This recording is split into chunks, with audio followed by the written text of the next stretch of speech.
Hey everybody, thanks for clicking that thumbnail. Welcome to Talking Habs. What was that last night? I don't know. I'm going to try to break down the game between the Toronto Maple Leafs and the Montreal Canadiens last night in Montreal. How do you describe it? It was a very confusing. Well, there was something that was very confusing in there. It was not a really good game by Montreal. Flat out, that's it. Austin Matthews looked fantastic. As much as that pains me to say it, man, this guy's got a shot on him. It's crazy. And I'll tell you all about it. I don't know what else to say. I'm going to tell you all about it here. Everything, all my thoughts on it, all the stats.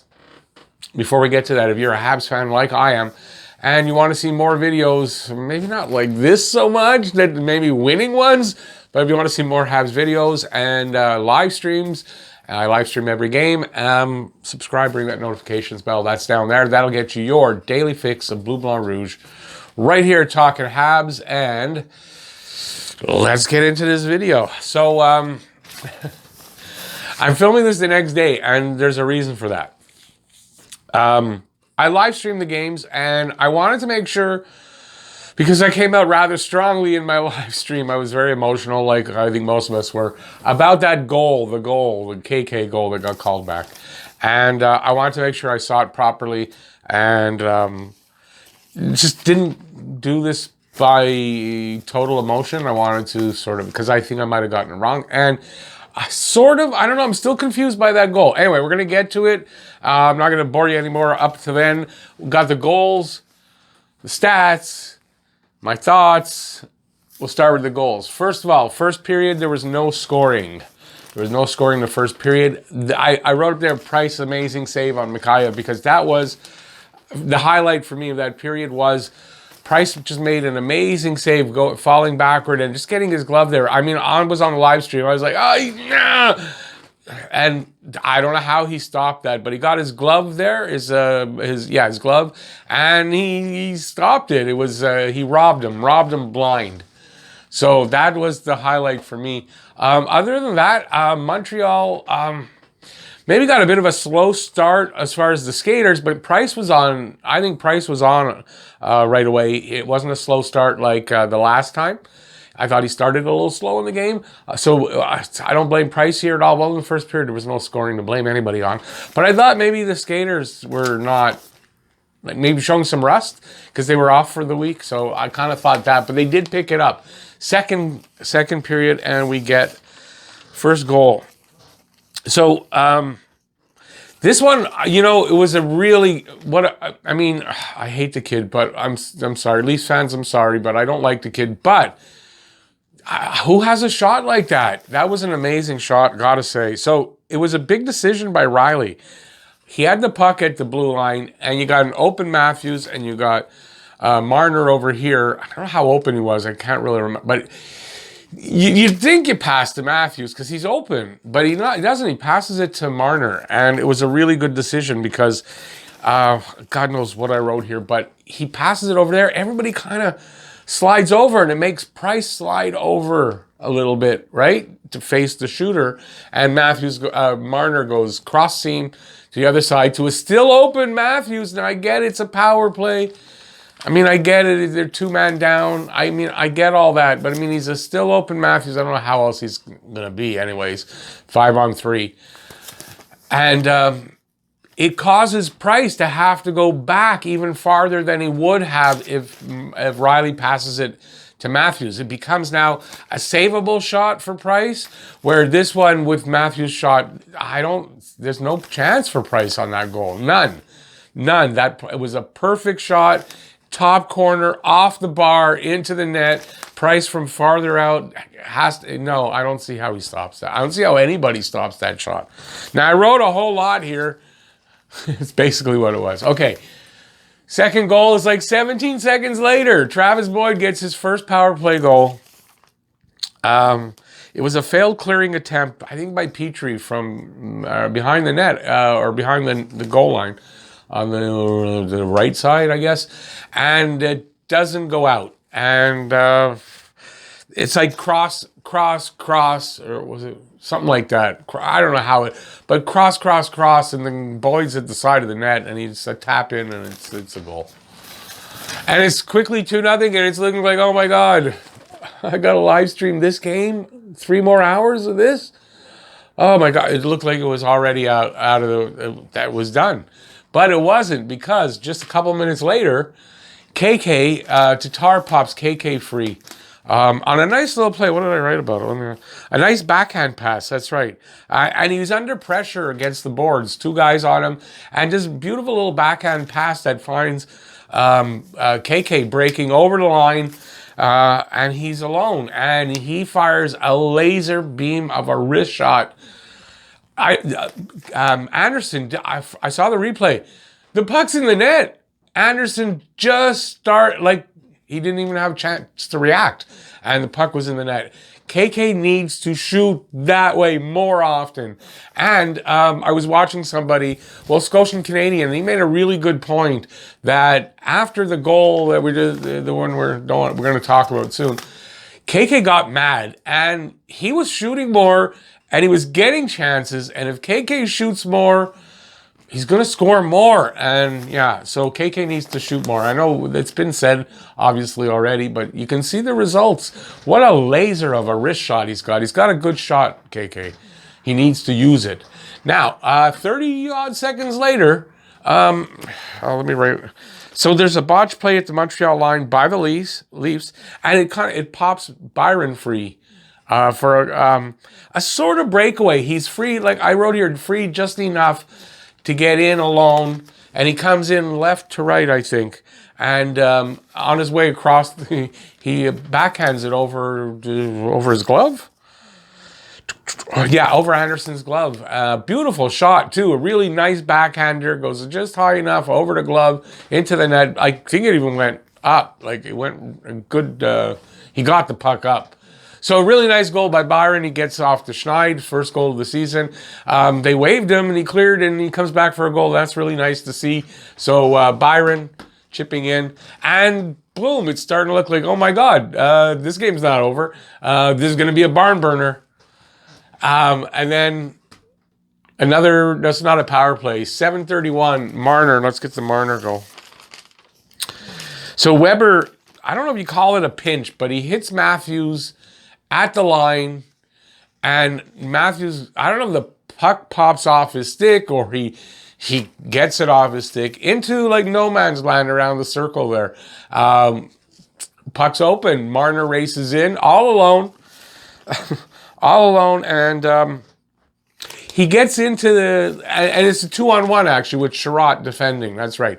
But he I guess because he's a pass first kind of guy, he uses the other guy to make Carey Price think that the shot's not coming when it did come.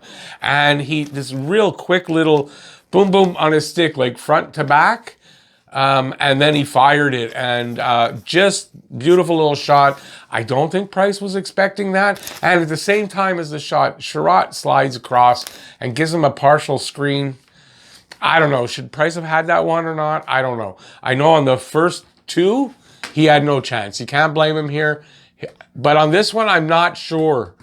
I don't know. But I think he was expecting Marner to pass or to hold on to the puck a little longer, and that's what happened there. So there you go. Next goal, another power play goal for Matthews, of course. So from the top of the left circle, I didn't go through it. I was tired of all this at this point. I watched it over and over again. Oh, God, okay. So he fires a wrist shot. He gets the puck. I forget how. Anyways, he's on the left side at the top. He sort of walks down to the top of the circle, and he fires a wrist shot that, if Price's pad isn't where it was, probably would have hit the side of the net. Or maybe the post. But because it hits the Price... it hits Price's pad, it kind of ticks off the pad and redirects into the net. Just a little bit, but enough, because it was just going to miss by a little bit. That's my judgment. And it ticks off and goes the other way. So could Price have had that? I don't know. It was a really well-placed shot, and I don't know. Matthews' 18th goal. That's 18 goals in 18 games. Can he keep that pace? Honestly, I don't think so. There's going to be some point where the amount of ice time he's getting, the amount of that's got to in the heavy schedule. Now this depends where his bye week is placed. I don't know where Toronto's bye week is, but you've got to figure that's going to wear on him, and I would think his pace is going to slow. That shooting percentage can't stay that high all season. We'll see. We'll see. So I don't know if he's going to do it or not. I hope not. I don't like the kid. But the kid's got talent. So I guess this is the year. If he scores a couple of hat tricks along the way, because apparently no hat tricks in his career. Or I don't know if that's no hat tricks, very few, whatever. If he starts to get some hat tricks, he might make it anyway. I mean, best of luck to him, right? He's definitely a hockey talent. So now, in between that goal, at the end of the period, comes the KK goal, which we'll talk about because it end up not being a goal, and we've only got 2 more goals, actual goals to talk about. So third period, 13:36 in, and Montreal, if I'm correct, kind of turning the tables here and getting chances, and they're trying, but they're not able to get anything past Anderson. So at 13:36, Kerfoot. How did that happen? It's like a fluky bounce off Petrie's stick. Yeah, that's it. Petrie's kind of gets his stick out. He's down, and he does get the shot from I don't remember who it was. Who's got the assist? Spezza, and it hits the stick, and it sort of just flutters over to Kerfoot at the side of the net, and in the air. I think he kind of knocked it out of the air, low, but I think anyways into the net past Price, and that's how that would happen. So that's Kerfoot is 4th from Tavares. Yeah, I didn't even do all that stuff. And the last one is Montreal's goal, and it's a Toffoli goal. And from the right side of the net, there's a shot. It's a high shot. Does it say who? I guess Romanov's shot from the blue line. And he knocks it down, gathers it up, and puts it in. Another nice goal. Too little, too late. They're still behind 2 with a minute and something left. It's not going to happen. So that's the scoring. Shots on a goal, 33-27 for Montreal. They outshot them. Face-offs, not as bad as you would think. 48% for Montreal, 52% for Toronto. 0 for 1 on the power play. I mean, that elbow by Muzzin into Anderson's head, that's not a penalty. I get that Toronto was disciplined much more tonight and all that than Montreal, but that elbow wasn't a penalty. So 0 for 1. 3 for 4 for Toronto. So PK was, I don't know what they did. Nothing. Hits 44-17. Probably means Toronto had good possession, but I think Montreal was pretty aggressive at certain points, and they were getting some good hits. So they out-hit them, and it didn't work last night. Price 22 for 27, 815 was the save percentage. Not very good. I mean, that's just, you can't have that. Anderson 30 of 33, 909. You know, that's decent. If Price had a 909, this is a different game. Now, Montreal's 0 for 7 in first games back from bye weeks. They can't win. They come back from a bye week, can't win. 7 years now, or since 2015, I think they put bye weeks in, and they can't win coming back. So I was hoping it means they're due. So we'll say it again next year. Well, they're due now. I was hoping they were due, and that would be it, but I guess they weren't. So I'm going to change something here. I do 3 stars of the game. Now, I usually try to find 3 Habs anyway. So I'm going to change it to 3 Habs stars of the game. Because that way, I mean, I don't really want to make Matthews the first star. Listen, Matthews was the first star. There's no doubt about it. So of the game, Matthews, Marner, I mean, the Habs didn't have the first 2 stars. Probably didn't even get the first 3 at all. But so it's going to be 3 Habs stars of the game. So Habs star. So number 3, Anderson. He didn't get any points, but you know what? Anderson's playing a good game. Physical, banging bodies. He's doing stuff that he needs to. He got chances.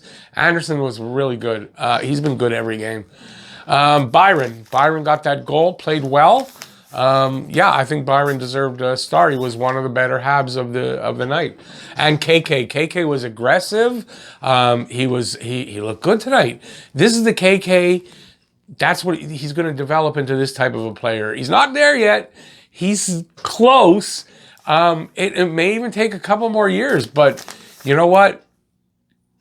Trading KK out for somebody for a solve now is going to be a mistake, because down the road, KK is going to be that player you're trading for now. KK is going to be that and still be really young. He's only 20. He's going to be 22. Got to figure 22. By the time he's 23, he's going to be a dominant force. And maybe a number one center, but number one or two on this team. So that's why you don't, I might have said, I think I said it, for Eichel, maybe KK. I don't know. I don't know if he's going to be better than Eichel or not. He's got that same kind of game. If he gets that physical aspect, he's going to be able to walk through people and walk through defenses and score like Eichel can. So we'll have to see. Now, Eichel can do it now. I get that. KK, we don't know. It's still a question mark, but, All right, so I guess that's going to bring us first to the KK goal called back. I wrote here versus Thornton's Ottawa goal, because a couple of games before I saw this goal. I don't know if it was Murray or Hogberg, but anyways, the puck was underneath his pad. His pad was on the ice. Thornton came in or whatever, banging about, and he pushed the pad with the puck frozen under it over the line before the whistle was blown. That, unfortunately, for your Leafs fans and for anybody, the goal didn't count, so it doesn't really matter. This is just my opinion. That is not the same thing as what happened last night. Now, yes, did KK push his pad a bit? Yes. Thing is, was it intentional or not intentional? And was the puck frozen under the pad or not? That, to me, makes the biggest difference here, because if the puck is not frozen under the pad and he's outside the net, it's not frozen. It's a loose puck. Why can't a guy try to get his stick in there and push it in? And in doing so, he missed. He caught his pad. It pushed his pad back to the line, but not over. Not where that puck was. It pushed his foot over, but not where the puck was under. And the puck was still not frozen because it slid under and was a goal. And that's the difference here. So I'm sorry. That was a blown call. Lost goal, and that could have changed the whole direction of the game. That's it. So, did he push his pad? He did, but not intentionally. He didn't go in there and go, okay. Where Thornton, it was clear Thornton pushed the pad to get the puck over the line. There's a big difference, and that's what that's a hill I'm willing to die on. I don't want to die, but you know what it is saying. That's the hill I'm willing to stand on for that, because I watched it at least 100 times now, and I'm convinced of what I'm saying. Next up, special teams need to be better. 3 for 4 on the power play. I don't care if it's Matthews. I know one was a 5-on-3. I get it. But still, they got to be better. Why doesn't Drouin shoot? What was that thing there that happened? He was in the offensive zone, standing there all alone, should have shot, bobbling the puck. Like, what was he doing? And then this little stupid pass over to, I guess, Anderson, or I don't know who it was, but this guy needs to shoot. He's got no confidence in his shot. Now, I'm not saying Drouin's a goal scorer big time, but he can score some goals. Not if you don't shoot. If you don't shoot, you don't score. That's how it is. Isn't that what Gretzky said? You don't score goals, you don't shoot the puck. I forget how it was worded, but that's it. Suzuki looked disinterested. Suzuki caught me by surprise. I was expecting something to happen with him at some point, and I don't know, he looked kind of disinterested, so I don't know what's up with that. Something is wrong at home. They clearly don't play as well at home. It's clear. Now, okay, Toronto's the best team in the division. I get it. They're on a roll and all that stuff, but they clearly don't play as well at home. Their record proves it. I think they're 3-5-0 at home and 6-0-2 or something like that on the road. It's a big difference. You could say the quality of the teams were different. Maybe that's what it was. We're going to start to find out, as now they don't play Toronto again until, I think, April 7th. So we're going to play Winnipeg for the first time coming up. We're going to start to find out this team and see how it goes, I guess. But something seems to be wrong at home. Is it time to juggle the lines? And we'll get into this here. Coaching change? That's what's being talked. Is there a coaching change coming? I don't really think so, but should there be? I think there's a good argument now for that. I've been kind of saying I don't think Julian is going to get fired, but I think he's going to be on a short leash. Well, I think that short leash got pulled a little bit. Team is not establishing their game. They're letting the other team dictate how they play. That's not how you do it. You try at least. I don't even see them trying to establish their game. And Bergevin said in the press conference, they can play any way that they need to. Well, you need to play your game. How's that? You need to play your game. And if you don't have a game, then there's something wrong with coaching, because you need to have a style that you need to establish every game, or try to. And if that's not the case, there's something wrong. Tonight's Sens game will tell a lot about the coaching. How do they come out against the Sens? They've had some trouble already this season. They lost, and then it was not an easy win the second game. So the Sens can come out and be a big spoiler here. How do they come out? If they're not prepared tonight for the Sens, there's something wrong with the coaching. Juggle lines. This is what I would do right now. Honestly, I don't know if they'll do it tonight. They might not have time. They need a practice or two. You might see over the next couple of games, 3 games, some line changes. This is what I would do personally. I'd leave Drouin, Suzuki, Anderson line intact, move it up as the official number 1 line. Number 2 line, KK centering Toffoli and Gallagher. Put some good wingers with KK. He's starting to show that he can be a force. Give him some people to be a force with. Now, he's had Toffoli, but I don't know if Armia was the right guy for him on the other side. He's got 2 guys in Toffoli and Gallagher that he can pass through and get them the puck, or shoot and get a deflection or a rebound or whatever that can put the puck in the net. So that's my second line. Line 3, Deneau with Tatar on the left, Armia on the right. That's a shutdown line. That's it.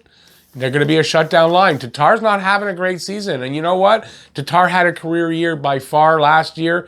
Even if you prorate the number, it was by far a career year. A lot of guys like Tatar have a drop-off after that and come way back farther down to normal, even sometimes below that. I think that's what's going to go on with Tatar this year. And perfect year to have him on that line. He's on an expiring contract. Everyone thinks he's not coming back anyway. Let him do his job there. Line 4, Lehkonen, Evans, Byron. Why change that? They've been doing well. I don't see a way. I don't know. Maybe you want Byron. I don't know if you want Armia on the 4th. It's how I see it. I don't think these guys are going to displace anybody else up there. On defense, it is time to switch up the pairings. It's time. We need balanced pairs. Balanced pairs. A puck mover and a stay-at-home guy. That says I could be more nuanced, but that's it. A puck mover, a stay-at-home guy. We're not having that. I'm sorry. Sherratt's playing too much, and it's showing. He's not gonna. He shouldn't be up there with Weber right now. I personally, right now, the first thing I would try is Kulak and Weber. Kulak and Weber. Kulak has the ability to make his partner better. He can move the puck. He can allow Weber to stay back and do more of that kind of play. Kulak and Weber. I don't touch Edmondson and Petrie because you got that classic puck mover, stay-at-home guy. It works. I do that. And then Sherratt has to switch to the 3rd line. Sherratt and Romanov, and you got, again, puck mover and stay-at-home guy. And I try that because the defense isn't working right now. All right, I got to the end. I didn't think I'd get to the end of this video. I didn't know how I was going to do this video. I got to the end. Thank you for watching. If you liked it, give a thumbs up. If you have any comments, let me know in the comment section what you think of what I said here. What you think of that goal? Let me know. And if you're new to the channel, that's it. Please subscribe, ring the notifications bell. That'll get you your daily fix of Blue Blanc Rouge right here at Talkin' Habs. Sorry for the length of the video. It's a little longer than I wanted. But I had a lot to say. Thanks for watching. Stay safe out there. And peace out, y'all. I'm going to try to do a preview for the Ottawa game. I'm doing a live stream for the Ottawa game, so see you tonight, hopefully. That's all going up on the air soon. Stay safe, everybody. Peace out. Bye.